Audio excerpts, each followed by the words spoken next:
The first agenda and the America First agenda is about the sacred bonds of love and loyalty that unite all Americans. That is why we're joining forces with HBCUs to invest in the workforce of the future.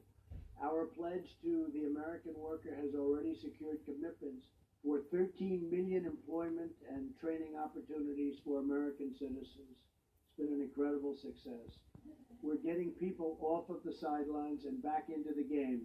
Last month alone, nearly 600,000 Americans entered the labor force. You read that just the other day.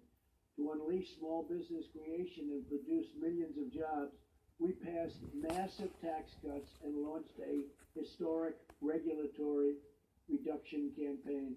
We cut more regulations than any president in history, even though they've been there for, in many cases, a lot longer than I have.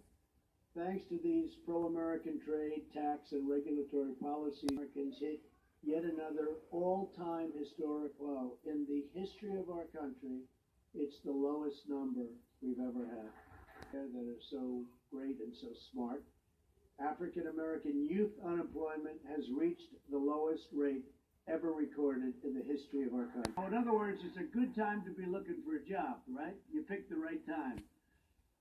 For the first time ever, most new hires are minorities and predominantly women.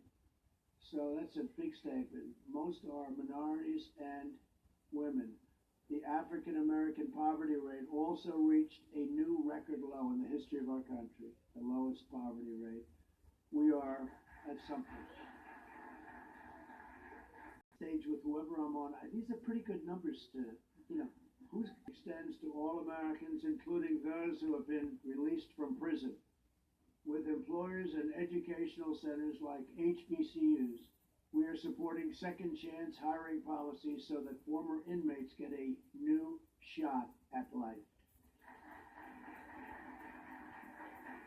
We're very proud of this. I have to say that it's never been like this before. There's never been anything where you get out of prison and they weren't able to find jobs. They had that stigma. They weren't able to find a job. Nobody would hire them. And today, a lot of it has to do with the fact that the employment numbers are just about record low for our country. And it's been incredible. The success has been incredible. And the quality has been incredible. So many employers are saying, I wish I knew about this. I would have started it years ago.